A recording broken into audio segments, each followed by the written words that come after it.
Welcome back to A Day in the Life. We have a fun little video today. I thought we would tier rank, and by we I mean me, every single audiobook that I listened to this year because I feel like it's very helpful to know if an audiobook is truly worth a full Audible credit or even just a few Spotify listening hours or whatever audiobook platform you use. They're not free, so I thought this would be fun. Okay, I don't know if there's a better website to use, but there are some very strange pop-ups on this, so let's just ignore that. So as you can see, we have the 5 tiers. At the top is worth a full Audible credit. These are books where the audiobook honestly made the book better. It probably helped bump up the rating. These are the ones that I will always say if you don't listen to it, you will regret it. Second tier is worth Spotify listening hours. I feel pretty much the same between this and the top one, except the full Audible credit, I'm basically saying you should only listen to it on audio. The worth Spotify listening hours, I think mixing and matching is good. Take it or leave it is the audiobook was good, but not great. In most cases, you probably enjoy the book either way. If audio is your only option, probably an audiobook that I didn't really enjoy or I felt like I had a better time reading the book with my eyes. And then we have the audio brought down my rating, meaning I didn't like it so much so that it made the rating for the book worse. Then there's a special category at the bottom for books that I didn't like and I would have DNF'd them if the audio hadn't saved it. There's a couple in here that I saw and I was like, I can't in good conscience actually recommend it, but I didn't want to not include it. So let's begin. First one on the list, The House in the Cerulean Sea. Most of you probably know how I feel about this already. Yeah. Worth a full Audible credit. This audiobook, this is a magical realism, found family book. The narrator voices I think it's 5 different children with different voices, and he did such a good job that I had to Google if it was actually only one narrator. Like, I didn't believe that that was the case. It was incredible. One big happy family. Honestly, it didn't bring down my rating. It almost did, but I'm gonna put it in if audio is your only option. This narrator sounded like an AI robot. I honestly thought it was at first, and then I had to Google to make sure it was actually a person. It's a very cute book. It's a little cheesy. Holiday, not romance, contemporary fiction. It's about a big family staying in a cabin, a lot of chaos. It's a fun time. I didn't like the audio, but it didn't bring down my rating, so I'm gonna leave it there. The Kiss Curse. Okay, I actually think that it brought down my rating. I listened to the audiobook for the first book in this series and I actually liked it. For some reason in this one, I think I had an issue with the romance. I didn't really believe in it. I didn't find the male main character to be very attractive and I think that the audio made that worse. Okay, now Savor It. I think it goes worth a full Audible credit. The male narrator in Savor It, so this is dual narration. Dual, I think, is when it's each chapter is one narrator. 2 different narrators, one for the male's POV, one for the woman's POV. I forget the male narrator in Savor It, but I'm pretty sure he's a really well-known one. But this was one of my earlier instances of having a book narrated by him, and I was like, hello, you are the hottest man alive. This is a very cute romance, single dad-ish, small town romance. Very cute, but the audio made it so much better. Okay, Bright Lights, Big Christmas. I'm gonna put this at take it or leave it. There wasn't really anything noteworthy about the audio in my opinion. It did help me get through it. This one was also very cheesy. It is a holiday romance, so I try to take the cheesiness with a grain of salt. There was nothing noteworthy about the audio. Other than that, it made me get through the book faster. A Witch's Guide to Magical Innkeeping, 1000%. Worth a full Audible credit. Incredible audio. I did like her other book better, Very Secret Society of Irregular Witches. I did the audiobook for that. I think this one was a little bit slower, and I think that the audiobook helped bring up my rating for me. I think it's only one narrator, but she has such a calming voice and just like such a cozy book and such a cozy listen. I loved it. And I will say, if you're thinking about reading this one, it does kind of overlap with Christmas, so now's a good time to read it. Okay, too old for this. I gave this book 3.75 out of 5. I couldn't bring it all the way up to a 4. However, this is another one where it's worth a full Audible credit. The narrator did such a good job voicing like the frustrations of the main female character. This is a thriller from the perspective of a retired serial killer. So you're having a tough time liking her, and I feel like the narrator did such a good job of making her a little bit relatable and also clearly crazy. I really liked it. The audio is 100% the way to go for this one. Okay, Black Box of Doom would have DNF'd if not for the audio. I do think that this is partially my problem. I think this just is not the genre for me, if I were to be honest. Okay, I've made the screen smaller, now you can see everything. So it's categorized as a sci-fi thriller. It is not even a little bit thrilling. Very satirical, very like political undertones, which I don't mind, but I honestly was so bored the whole time and I hated all the characters. This was a book club read. I would not have read it if I had the option. The audiobook saved it. Okay, Pictures of You. This one's tricky. I didn't love this book, but I didn't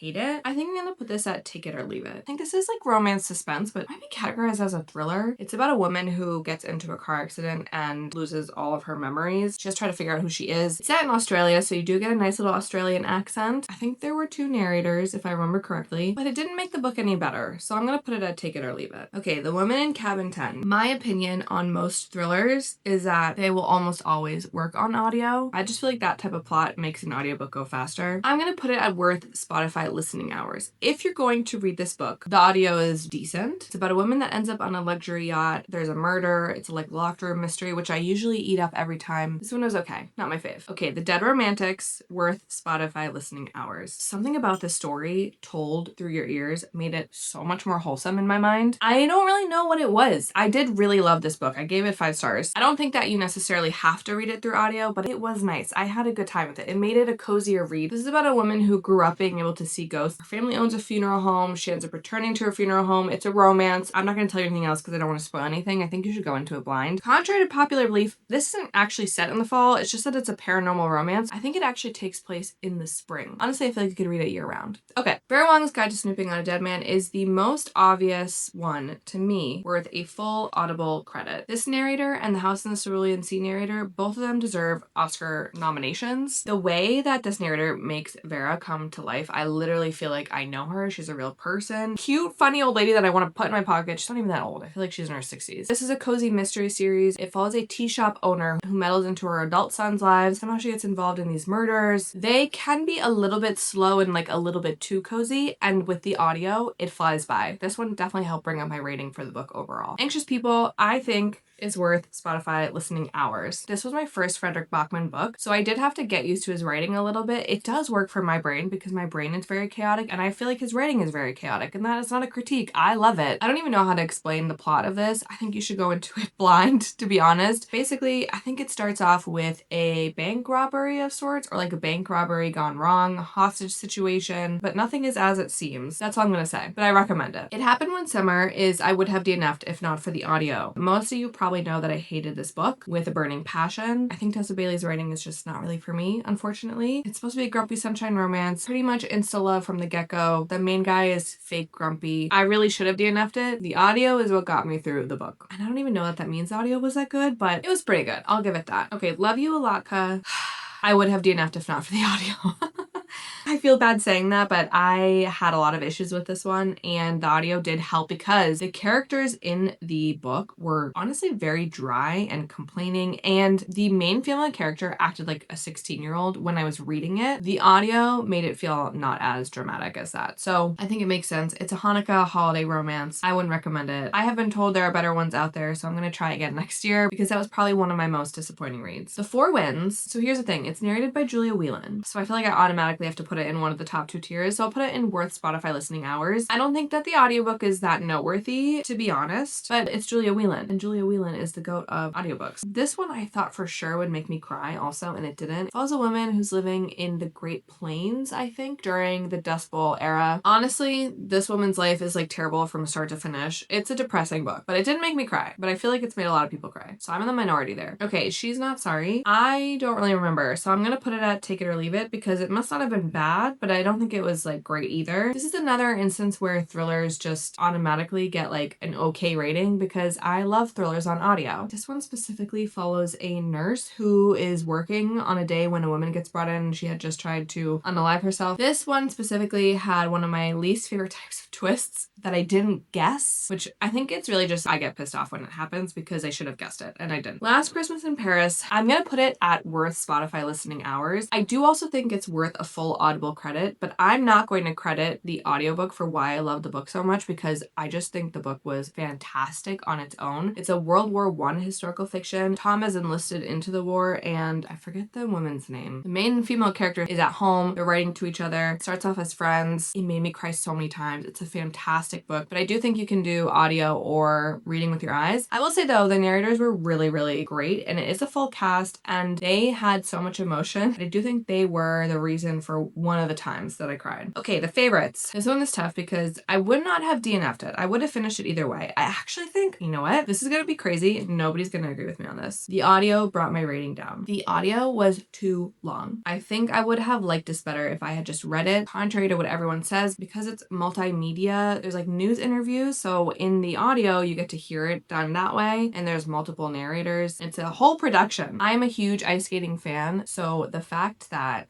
I didn't love this was actually, you know what? I changed my mind. This was probably the most disappointing read of the year for me. I thought I was going to demolish it. The characters were too toxic for me. It follows an ice skating pair that like don't really have money. They end up becoming these competitors. I don't even know how to explain this book. I clearly have blocked it out of my memory. The Frozen River, I did love the audio actually. I'm gonna put it at worst Spotify listening hours. I am biased because I loved this book. This was a 5-star read. This follows Martha Ballard, who I think it's set in the 1700s. Maybe it's the 1800s, late 1700s. She's a midwife in Maine. There's a murder. It's not a thriller. It's labeled as a thriller. I would categorize it as a historical mystery, but it was a fantastic read. If you read this book, make sure you read the author's note at the end and don't Google anything beforehand. Just don't do it. And also read it in the winter. It's a perfect winter book. Butcher and Blackbird. This is tough because this was also a disappointment for me. I'm going to say worth Spotify listening hours. I don't think that this is like the most amazing audiobook of all time. Maybe it's the accent that just didn't do it for me. So this follows two serial killers that fall in love. It's a dark romance. It's very gory, and it's also insta-love. And I think that if the insta-love wasn't there, I would have been fine with the goriness, but the two together, I was just like, I don't really like this that much. I've heard that the second one is more enemies to lovers, so I am going to read it at some point. All that to say, the audiobook is good. It's duet. So that's where in every chapter, when the character is speaking, they will voice their own voice. So I do love when audiobooks are like that, but I'm not really somebody that needs it, honestly. That might also be an unpopular opinion. Famous last words. I'm going to say take it or leave it. I loved this book. 4.5 stars. I think it's fantastic either way, honestly. I don't think that the audiobook made it better per se, but it was good audio. I mean,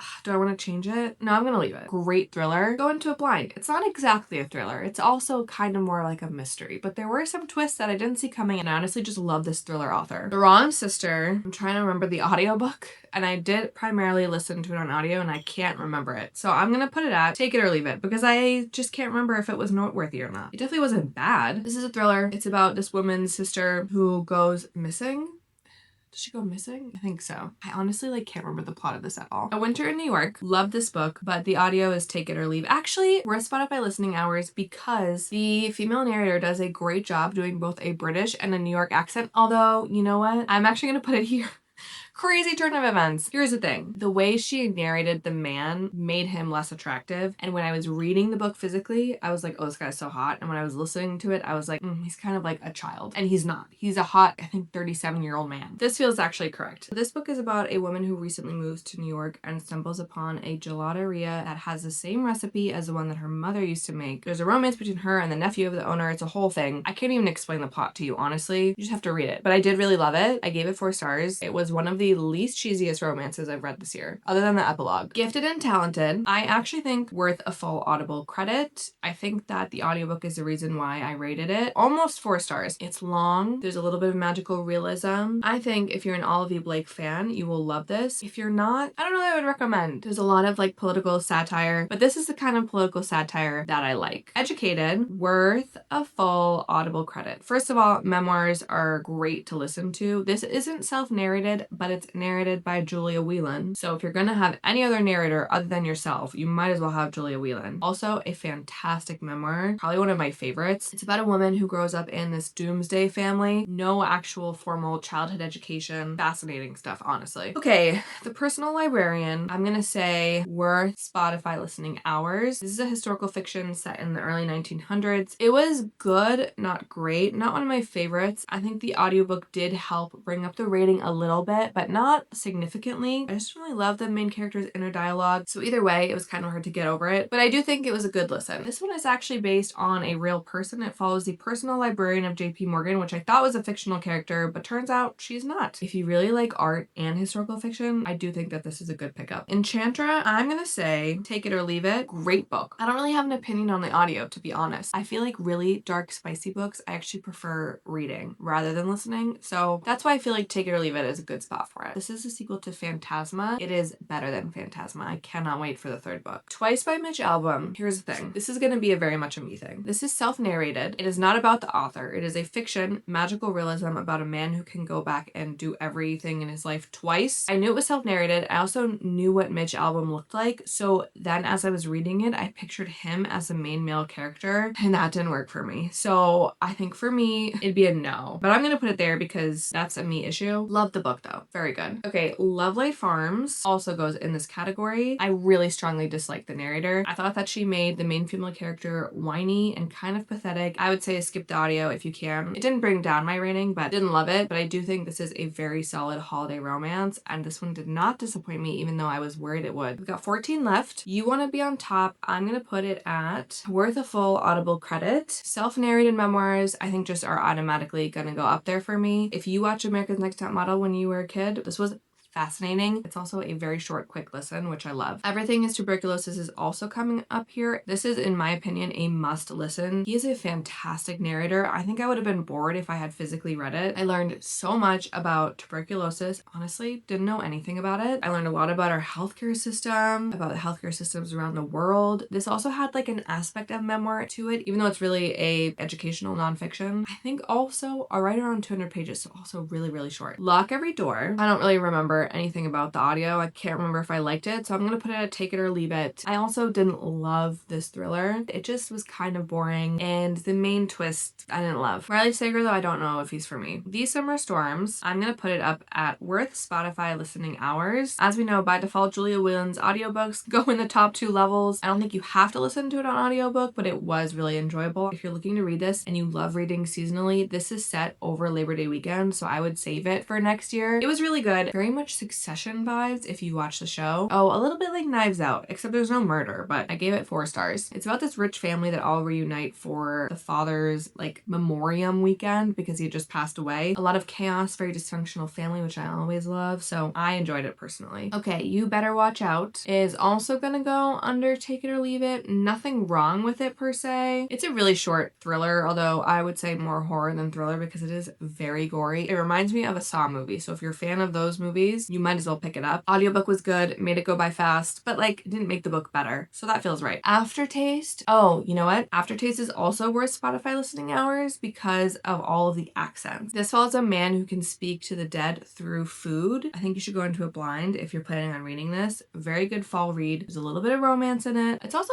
maybe like a little bit horror-y, but I really, really love this book. This is also a debut novel, and I'm very excited to see what else this author writes because it was such a unique plot. Bury Your Bones and The Midnight Soil is obviously worth a full Audible credit. Fantastic audiobook. Julia Whelan is one of the narrators. There's a different narrator for each timeline. It is about toxic sapphic vampires, but it is more than that. There's a lot of focus on the pros and cons of immortality and what it's like to be a vampire. I honestly really, really enjoyed this book. I liked it more than The Invisible Life of Addie LaRue. I am a sucker for vampires. Didn't mean to make that pun, but that is kind of like the perfect pun. A lot of people do say that in order to like this book, you need to like character-driven stories, which I do agree. I also think you need to love vampires, you need to be okay with goriness, and you really do need to mix in the audio. Okay, Say You'll Remember Me. People really love this audio. It wasn't really noteworthy to me, even though they did have Matt Lanter, who I love, narrate the main male character. I'm gonna put it at take it or leave it. I feel right about that. I think that this is such a lovely story about love. It is a romance, but it is more about just like what you will do for love and different kinds of love between a partner or a parent or a person you're caregiving for. I love this book by Abby Jimenez. It gets a lot of hate. I don't really agree with it. It's such a good book. Ugh. Wreck to Me, I think I'm gonna put at worth Spotify listening hours. I don't think you need to, but something about the narrator, she just brings Rocky to life. That is the female character's name. This is such dry, witty New England humor in my mind, and I feel like it comes across so well through audio. audio. This book is not for everyone. Same with Sandwich. I love that kind of humor, so this book really works well for me. It's a literary fiction, follows a family, the same family from Sandwich. In this scenario, it's set between September through December, and the mom has some health scare issues, so they're going through all of that. I ate this book up. Also really short. Six of Crows. I'm gonna put it at worth Spotify listening hours. We'll make this smaller again. I thought it was a fantastic audiobook, full cast, but I also don't think you need to listen to it. It's not the reason why I love the book so much. I love the book so much because I love the characters in the found family and the heist and the excitement, but the audiobook was really great. So I do think it's worth a few Spotify listening hours. Emily Wilde, I'm actually gonna put here, specifically because the male narrator was really good. It really brought that character to life in a different way than I think it would have if I had only read it. I thought he was just so funny, a little bit chaotic. This book is very whimsical. It's very cozy. It's light academia. It's a little bit slow, and I think that the audiobook is really the main reason why I loved it. Play Nice. I'm gonna put Play Nice under Take It or Leave It for a specific reason. Actually, I'm gonna put it under here. I did actually really like the audiobook. However, if you read the book physically, then the story makes a little bit more sense because this follows a woman whose mother passes away and she ends up inheriting the house that her mother lived in that happens to potentially be haunted, and her mom wrote a book about it. And in the actual book Play Nice, there are parts of the book in there with her mother's notes scrawled next to it, and I feel like you don't really get that as well in audiobook format. So that is the main reason why I would put it here, but it's not a bad audiobook by any means. I still enjoyed it and I loved this book. This is a horror. I think it's a really good intro to horror. Bound is awkward because it is only audiobook format, but I wouldn't have DNF'd it if it was a real book. Okay, so I'm gonna pretend that it could have been a physical book, and so I'm gonna put it under, I'll just put it here. If Allie decides to make this a physical book, I think that you could read it and get the same results. So actually I'm gonna put it under Take It or Leave It.